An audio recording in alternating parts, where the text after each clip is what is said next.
আমার বন্ধু বলছে যে এখন 200 টাকার উপরে তেল দিচ্ছে নাকি পাম্পে। তো পারলে তুই এই তেলটা ভরাই না। মানে অতি উৎসাহী হওয়ার কারণে তেলের সংকট আমরা নিজেরাই বানায় ফেলাইছি।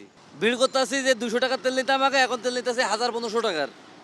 আমি বাড্ডায় 3টা পাম্পে গেলাম, 3টা পাম্প থেকে একটা পাম্পও তেল দেয়নি আমাকে, বললো যে ভাই তেল দেওয়া যাবে না, এখন বন্ধ আছে। আমি হ্যাঁ কেন দিবে না বললো যে নিষেধ আছে। কে নিষেধ করছে আমি জানি না। এটা লোকেশন হলো আপনার গুলশান বাড্ডা লিঙ্ক রোডের পরে যে 2টা পাম্প আছে না, এই 2টা পাম্প। হ্যাঁ, পরপর 2টা পাম্প আমাকে বললো যে ভাই তেল দেওয়া যাবে না, বন্ধ আছে।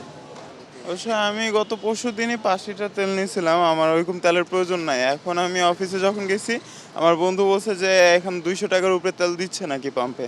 তো পারলে তুই এই তেলটা ভরাই না। তো আমি ট্যাঙ্কি ফুল করতে আসছি। এখন এত মানুষ সিরিয়ালে তেল নেওয়ার জন্য এই জন্য আসছে, আসলে সরকার মজুত করার আগে আমাদের জনগণ, বাংলাদেশের জনগণ এত উৎসাহী যে বাংলাদেশের জনগণ সরকারের আগে মজুত করে ফেলাইতেছে। এখন তেলের সংকট এখনো সরকার ঘোষণা দেয় না, বা এখন তেলের সংকট শুরুও হয় নাই, কিন্তু পাম্পগুলাতে এত পরিমাণ আমরা যে ভিড় করতেছি যে 200 টাকার তেল নিতাম আগে, এখন তেল নিতেছি 1500 টাকার। আবার এমনও লোক আছে কেউ কেউ তেল নিয়ে বাসায় নামাইতে এসে আবার নিতেছে। মানে অতি উৎসাহী হওয়ার কারণে তেলের সংকট আমরা নিজেরাই বানায় ফেলাইছি। এই সংকট সরকার তো মানে সরকারের তরফ তো কোনো ঘোষণা আসার আগে আমরা সংকট বানায় ফেলাইছি। আমি লাইনে আছি 2 ঘন্টা, পিছনে অনেক পিছনে ছিলাম, ওখান এই পর্যন্ত আছি। গাজীপুর তেল পাই নাই, টঙ্গী স্টেশনের তেল পাই নাই, এয়ারপোর্ট পাই নাই।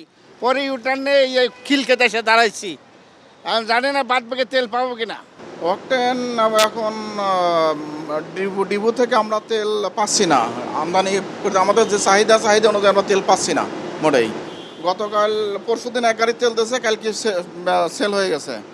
আর গতকাল পাঠাইছি 13,500 অকটেন তেল দেয়, সারাদিন বসায় রেখে আমাদের তেল দেওয়া হয় নাই। এই তো অবস্থায় আছে আর কি। এখন দিচ্ছে না, ওদের তেল দিচ্ছে না, সেটা ওদের কী জন্য দিচ্ছে না এটা তো আর আমাদের বলে না।